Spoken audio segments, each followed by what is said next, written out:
آج الحمدللہ ہم اس حدیث مبارکہ پر غور کرنے جا رہے ہیں جس میں رسول اکرم صلی اللہ علیہ وسلم نے صرف عقیدے ہی نہیں بلکہ عمل کے ذریعے اسلامی معاشرت، ریاستی ذمہ داری اور فرد کے جان و مال کے تحفظ کو دستور دیا ہے۔ یہ حدیث ہمیں یاد دلاتی ہے کہ ایمان زبانی دعویٰ نہیں ہے، عملی ذمہ داری ہے، کہ صرف زبان سے ایمان کا دعویٰ کر دینا یہ کافی نہیں ہے، بلکہ عملی ذمہ داری ہے۔ نماز اور زکوٰۃ جیسے ارکان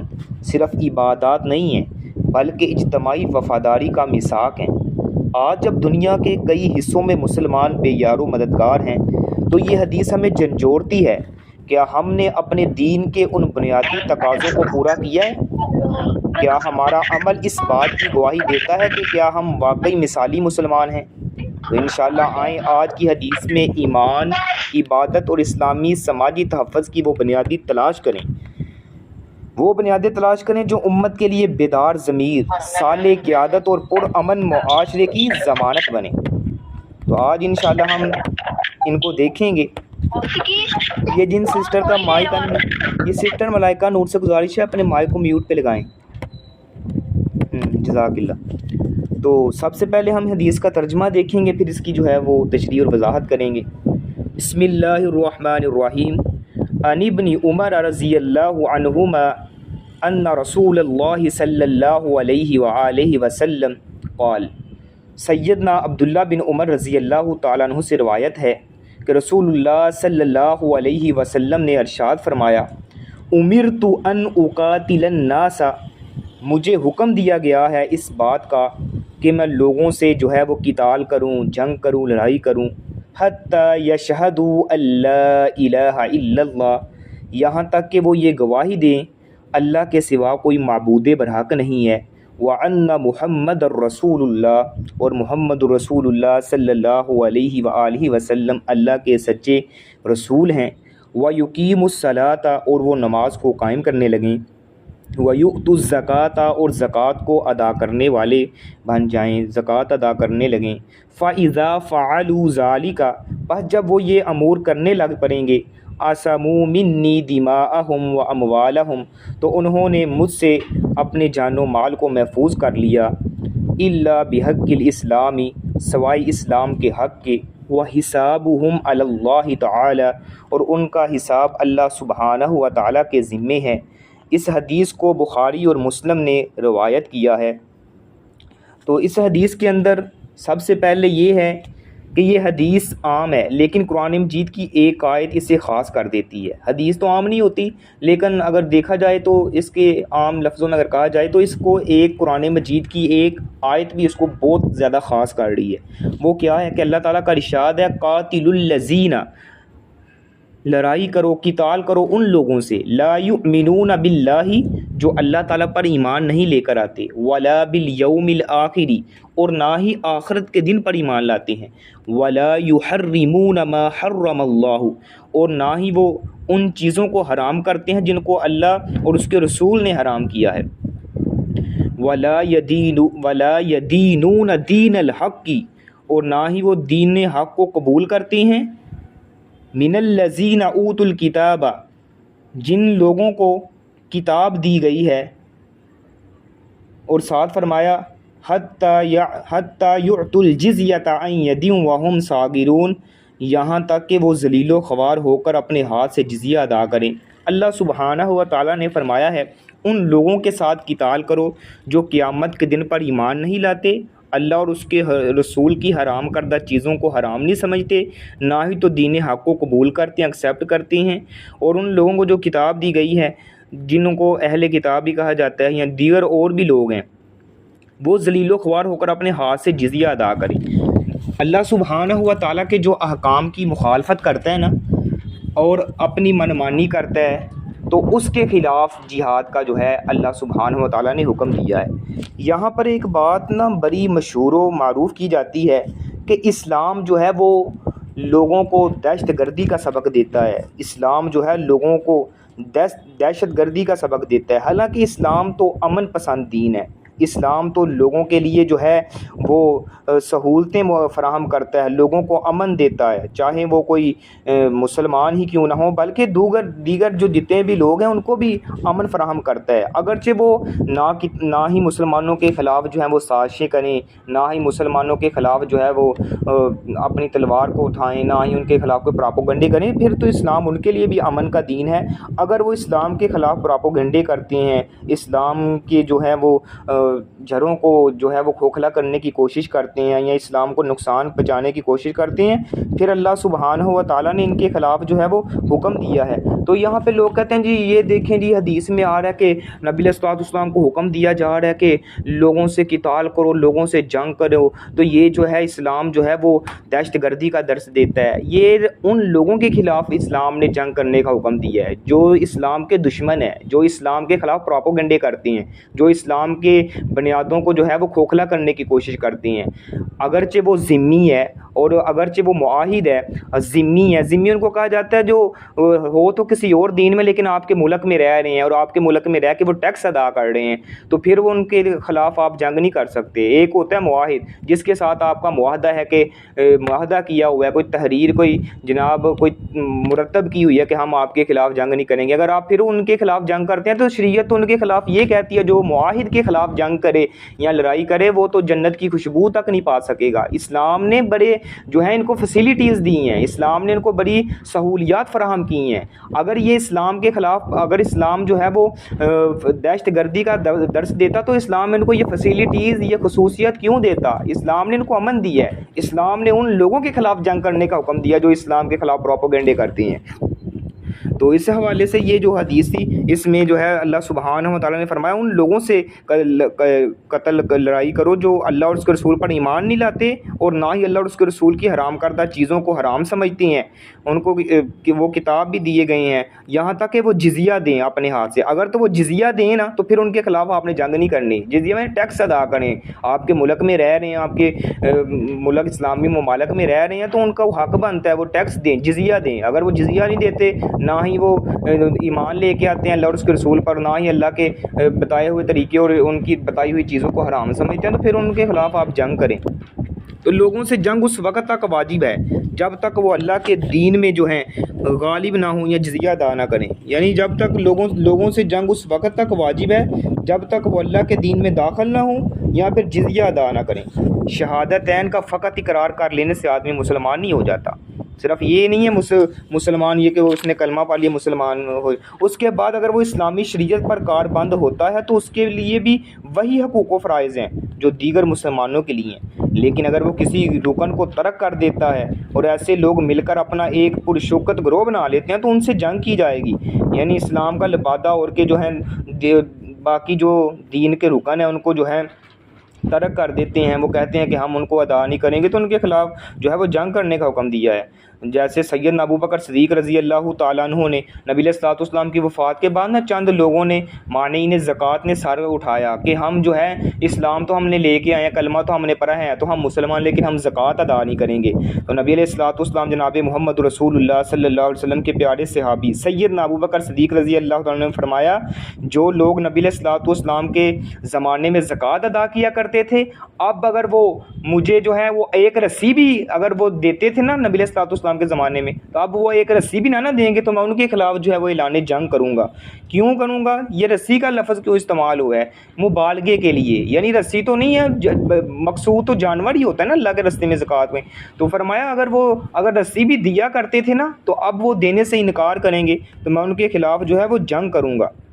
نماز قائم کرنا اور زکوٰۃ کی ادائیگی یہ اسلام کا حق ہے، اس لیے سیدنا ابوبکر صدیق رضی اللہ تعالیٰ نے مانعین زکوٰۃ وہ لوگ جنہوں نے زکوٰۃ ادا کرنے سے انکار کر دیا تھا جنگ کے وقت فرمایا تھا اللہ کی قسم میں ان سے ضرور جنگ کروں گا جو نماز اور زکوٰۃ کے درمیان فرق کرتی ہیں، نماز اور زکوٰۃ کے درمیان جو فرق کرتی ہیں نا میں ان کے خلاف جنگ کروں گا، کیونکہ زکوٰۃ مال جو ہے وہ حق ہے اللہ کا، کیونکہ زکوٰۃ مال کا حق ہے۔ اللہ کی قسم اگر وہ ایک رسی جو رسول اللہ صلی اللہ علیہ وسلم کو دیا کرتے تھے مجھے نہیں دیں گے تو اس کو روکنے پر میں ان سے جنگ کروں گا۔ زکوٰۃ اللہ سبحانہ و تعالیٰ نے اگر دیا ہے تو وہ مال کا حق بنتا ہے اس مال میں سے اس کو پاک کرنے کے لیے، اس کو پاکیزہ کرنے کے لیے، اس کو مطہر کرنے کے لیے اس میں سے وہ نکالا جائے۔ اور جب انسان نکالتا ہے اللہ سبحانہ و تعالیٰ اس کے مال میں برکت عطا فرماتا ہے۔ ظاہری طور پہ بندے کو لگ رہا ہوتا ہے کہ میرے مال میں کمی آ رہی ہے، حتیٰ کہ مال میں کمی نہیں آتی ہے، اللہ سبحانہ و تعالیٰ مال میں جو ہے وہ برکت عطا فرماتا ہے۔ زکوٰۃ ادا کرنے سے مال میں برکت ہوتی ہے، یہ انسان کے مال کو پاک کر دیتا ہے، یہ انسان کے مال کو بھی پاک کرتا ہے اور معاشرے میں معاشرتی لحاظ سے معاشرے کو مستحکم کرتا ہے۔ یعنی وہ لوگ جو صاحب استطاعت ہیں، وہ لوگ ان لوگوں کے ساتھ تعاون کرتے ہیں جن کے پاس اتنا جو ہے وہ ذخائر نہیں ہے، اتنے وہ سمجھنے کے فیسیلیٹیز نہیں ہے زندگی گزارنے کے لیے، ان کے خلاف آپ جو ہیں وہ تعاون کرتے ہیں تو معاشرے میں جو ہے وہ امن پیدا ہوتا ہے، معاشرے میں جو ہے وہ خوشحالی آتی ہے، ان لوگوں کے ساتھ تعاون ہو جاتا ہے، وہ لوگ بھی آپ کی خوشی غمی میں شریک ہوتے ہیں، ان کے ساتھ اگر آپ تعاون کرو گے، زکوٰۃ ادا کرو گے۔ ایک بندہ وہ ہے جو زکوٰۃ ادا ہی نہیں کرتا، مال کو جمع کر کر کے رکھتا جاتا ہے، مال کو اپنے پاس جمع کرتا رہتا ہے، تو باقی وہ لوگ جو اس زکوٰۃ کے مستحق ہیں، جن کو زکوٰۃ ادا کرنی ہے آپ نے، اگر ان کو زکوٰۃ نہ دو گے وہ تو غریب تر ہوتا چلا جائے گا، اور جو امیر تر ہے وہ امیر تر ہوتا چلا جائے گا، اور پیسہ ہے جو دولت ہے جو یہ تو ایک ہی شخص کے ہاتھ میں گھومتی رہے گی نا، پھر تو اس کو معاشرے کو چلانے کے لیے اس دولت کو جو ہے وہ پھیرنا پڑتا ہے، یعنی تمام لوگوں میں یہ پھر کے آئے، گردش کر کے آئے، تمام لوگ جو ہیں اس کے معاشرے کے ساتھ جڑے ہیں، تو معاشرہ تب ہی مضبوط ہوگا نا جب دوسرے لوگوں کے پاس بھی پیسہ آئے گا، جب لوگوں کے ساتھ تعاون ہوگا، وہ بھی آپ کی خوشی میں شریک ہوں گے، وہ بھی اپنی ضروریات کو پورا کرنے کے لیے، پھر معاشرے میں یہ تمام نظم و ضبط پیدا ہوگا، معاشرہ جو ہے وہ ایک مثالی بنے گا جب پورے معاشرے کے لوگوں کے حقوق کا خیال رکھا جائے گا، پورے معاشرے کی لوگوں کی ضروریت کا خیال رکھا جائے گا، تو پھر ہی معاشرہ جو ہے وہ ترقی کرے گا۔ اگر ایک گھر میں دولت پڑی ہے، باقی لوگ جو ہیں وہ دولت کی وجہ سے یا پیسے کی وجہ سے یا کھانے کی وجہ سے رزق کی وجہ سے بھوکے مر رہے ہیں، تو معاشرہ کیسے جو ہے وہ آگے بڑھے گا؟ معاشرہ تو دن بدن ڈاؤن ہوئے گا نا۔ تو معاشرے کو مضبوط کرنے کے لیے یہ ان لوگوں کے ساتھ بھی تعاون کرنا پڑتا ہے جو لوگ اس کے اہل ہیں۔ اگر آپ صاحب استطاعت ہیں تو آپ کا حق بنتا ہے آپ ان لوگوں کو اپنے ساتھ لے کے چلیں، اپنی خوشی میں، اپنی غمی میں، اپنے تمام معاملات میں ان لوگوں کے حقوق کا بھی خیال رکھیں۔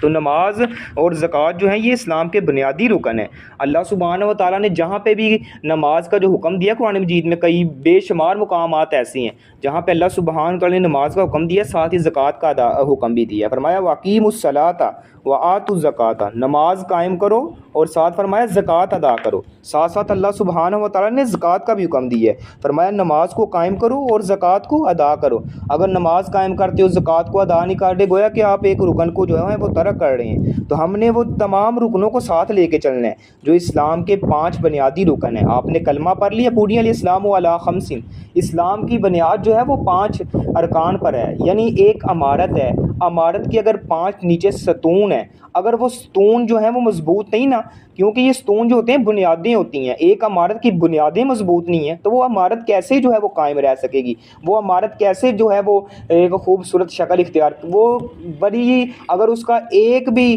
ستون جو ہے، ایک ہی بنیاد جو ہے وہ کمزور پڑ جائے گی نا، وہ عمارت پر دراڑیں پڑ جائیں گی، وہ عمارت جو ہے وہ کمزور ہے، وہ منہدم ہونے کے خدشے میں ہے، وہ کسی بھی وقت گر سکتی ہے۔ اگر اس کی بنیادیں مضبوط ہیں، اگر اسلام کے جو یہ ارکان ہیں یہ آپ نے ان کو پڑھ لیا، مان لیا، اس کو ایکسیپٹ کر لیا، اس پر آپ کا ایمان بن گیا ہے، تو پھر آپ نے سمجھے کہ ایمان کی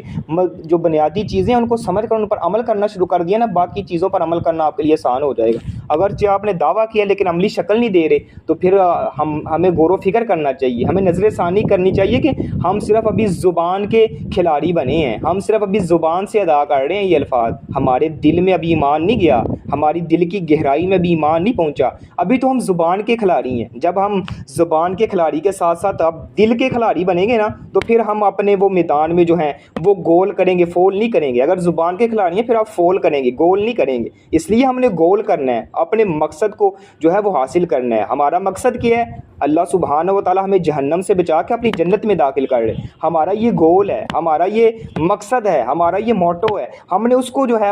اپنے کردار تک پہنچانا ہے، ہم نے اس جنت کو حاصل کرنا ہے جس کا اللہ نے ہمارے ساتھ وعدہ کیا ہوا ہے۔ تو یہ ساری چیزیں تب ہی حاصل ہوگی نا جب ہم اسلام کے بنیادی چیزوں پہ جو ہے وہ غور و فکر کریں گے، ان کو سمجھیں گے، ان پر ایمان لے کے آئیں گے۔ تو اسلام کا جو پہلا رکن ہے، اسلام کا پہلا رکن یہ ہے کہ انسان اپنی زبان سے کلمے کا اعتراف کرے، شہادت دے۔ یہ اسلام کا بنیادی رکن ہے۔ جو ہماری سسٹر نے کافی ہیں، انہوں نے جو ہم نے وہ ٹیسٹ لیا ان میں سے کافی کی مسٹیک ایک یہ بھی تھی کہ انہوں نے یہ لکھا ہوا تھا اسلام کا جو پہلا رکن ہے وہ نماز ہے، حالانکہ اسلام کا پہلا رکن کلمہ ہے۔ انسان کلمہ پڑھے گا تو مسلمان بنے گا نا، اس کے بعد اس پر نماز فرض ہوگی جب وہ اسلام کو ایکسیپٹ کرے گا۔ تو اسلام کا جو پہلا رکن ہے وہ شہادت ہے، شہادت کے بعد پھر وہ نماز ادا کرے، زکوٰۃ ادا کرے، اللہ سبحانہ تعالیٰ نے اس پر جو ہے رمضان المبارک کے مہینے کے روزے فرض کیے ہیں وہ روزوں کو رکھے، اس کے ساتھ صاحب استطاعت ہے، مال و دولت سے اللہ نے نوازا ہے تو اللہ سبحانہ تعالیٰ کے گھر کا طواف کرے۔ اسی کے ساتھ ساتھ نبی علیہ الصلوۃ والسلام جناب محمد رسول اللہ صلی اللہ علیہ وآلہ وسلم، آقا علیہ الصلوۃ والسلام کی شریعت نے ہمیں بڑی چیزیں جو ہیں ہمیں بتلائی ہیں، ہمیں ہمارے لیے آسانیاں پیدا فرمائی ہیں۔ تو اسلام قبول کر لینے سے جان و مال محفوظ ہو جاتا ہے، سوائے ان حالات کے جس میں اسلام خود اپنے کسی حق کا مطالبہ کرے۔ یعنی اگر انسان نے اسلام کو قبول کر لیا ہے نا، اسلام کو قبول کر لیا ہے تو اسلام قبول کرنے کے بعد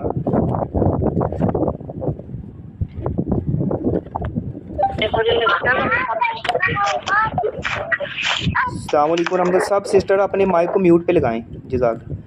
اگر انسان نے اسلام کو قبول کر لیا ہے تو جب اسلام کو قبول کر لیتا ہے انسان تو اس کا جان، اس کی مال جو ہے وہ محفوظ ہو جاتی ہے، کیونکہ نبی علیہ الصلوۃ والسلام جناب محمد رسول اللہ صلی اللہ علیہ وآلہ وسلم، آقا علیہ الصلوۃ والسلام نے فرمایا تھا نا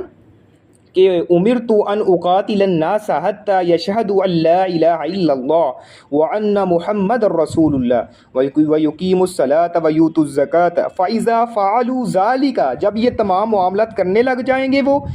یعنی اللہ اور اس کے رسول کے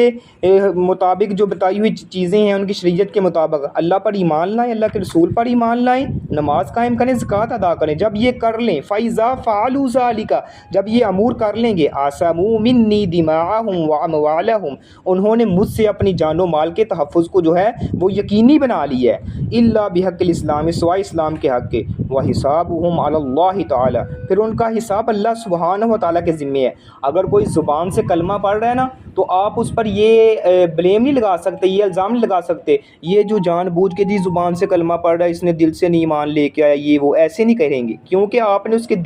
آپ اس کے دل کی کیفیت کو نہیں دیکھ سکتے نا، اللہ اس کے دل کا جو تعلق ہے وہ اس کے اللہ کے ساتھ ہے۔ فرمایا فَحِسَابُهُمْ عَلَى اللَّهِ تَعَالَى، پھر وہ اس کا حساب اللہ کے ذمے ہے، وہ اوپر سے ایمان لے کے آئے یا اس نے دل سے جو ہے وہ ایکسیپٹ کیا ہے، وہ منافق ہے یا وہ مومن ہے، اس بات کی آپ کسی پر جو ہے وہ بلیم نہیں لگا سکتے۔ اور دوسری چیز، آج ہمارے معاشرے میں بھی کہا جاتا ہے فلاں منافق ہے، فلاں منافق ہے، تو منافق کی دو قسمیں ہوتی ہیں۔ کتنی قسمیں ہیں؟ منافق کی دو قسمیں ہوتی ہیں۔ ایک وہ منافق ہوتا ہے جو عملی منافق ہے۔ عملی منافق میں کون آتا ہے؟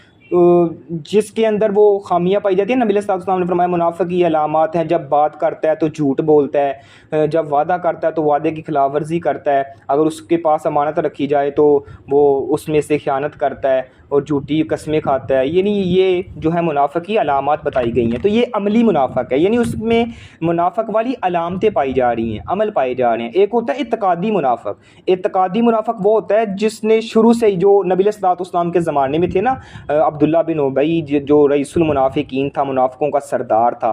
وہ اعتقادی منافق اس زمانے میں تھے۔ آج ہمارے معاشرے میں عملی منافق ہے، تو ہم کسی کو یہ نہیں کہیں گے آپ فلاں منافق ہے، فلاں منافق ہے، اس سے معاشرے میں انتشار پھیلتا ہے۔ آپ نے اس کے دل کی بات کو کیسے جان لیا بھائی؟ اس کے دل میں یہ بات آ گئی ہے، آپ اس کے دلوں کے بید کو تھوڑی جانتے ہو، آپ اس کے دلوں کی کیفیت کو کیسے جان لیا؟ اللہ وہ ہے جو علیم بذات الصدور ہے، اللہ ہی تعالیٰ وہ ذات ہے جو لوگوں کے سینوں میں چھپی باتوں کو جانتا ہے۔ ہم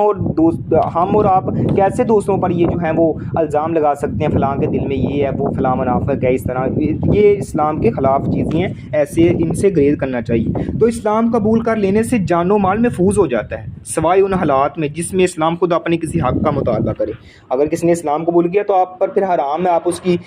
اس کو حق نہ حق قتل کریں، آپ اس کے مال کو چھینیں۔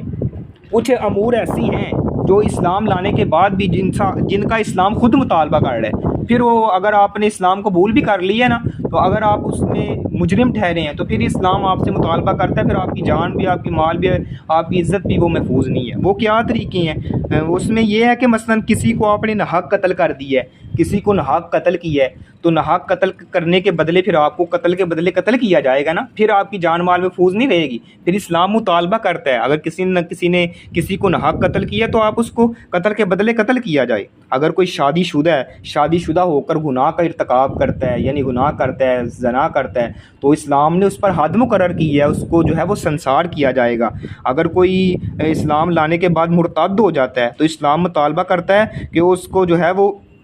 قتل کیا جائے۔ یہ اسلام ان چیزوں پر مطالبہ کر رہا ہے اگر مجرم ٹھہریں گے۔ اس کے علاوہ بھی بعض لوگوں کو کلمہ پڑھنے کے باوجود قتل کیا جا سکتا ہے، وہ انشاءاللہ ہم آگے جو حدیث نمبر 14 آ رہی ہے نا اس میں جو ہے اس کا پڑھیں گے کہ وہ اسلام لانے کے بعد اور کون لوگ ہیں جن کو قتل کیا جا سکتا ہے۔ تو قتل کس نے کرنا ہے؟ میں نے اور آپ نے نہیں، یہ اس وقت کی حکومت کی ذمہ داری ہے۔ ہم قانون کو اپنے ہاتھ میں تھوڑی لیتے ہیں۔ قانون لاگو کرنے والے جو ادارے ہیں، قانون لاگو کرنے والے جو ریاستیں ہیں، ان کو چاہیے کہ اگر کوئی اس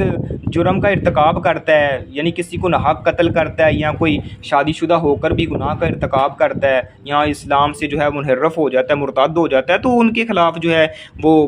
قدم اٹھائیں۔ ہم اور آپ نہیں قدم اٹھا سکتے نا، یہ اس حکومت کی ذمہ داری ہوتی ہے۔ تو قیامت کے دن ہر بندے کو اللہ سبحانہ و تعالیٰ کے سامنے اپنے عمل کا حساب دینا ہوگا۔ اللہ سبحانہ و تعالیٰ ان سے جو ہے وہ حساب و کتاب لیں گے۔ اگر نیکی کر رکھی ہے تو اس کا انجام اس کو اچھا ہوگا، اگر اس نے برائی کر رکھی ہے تو اسی لحاظ سے اس کا نتیجہ بھی سامنے آئے گا۔ یعنی اللہ سبحانہ و تعالیٰ کے سامنے جب وہ پیش ہوگا تو وہ تمام اپنے معاملات کا اللہ سبحانہ و تعالیٰ کو حساب دے گا،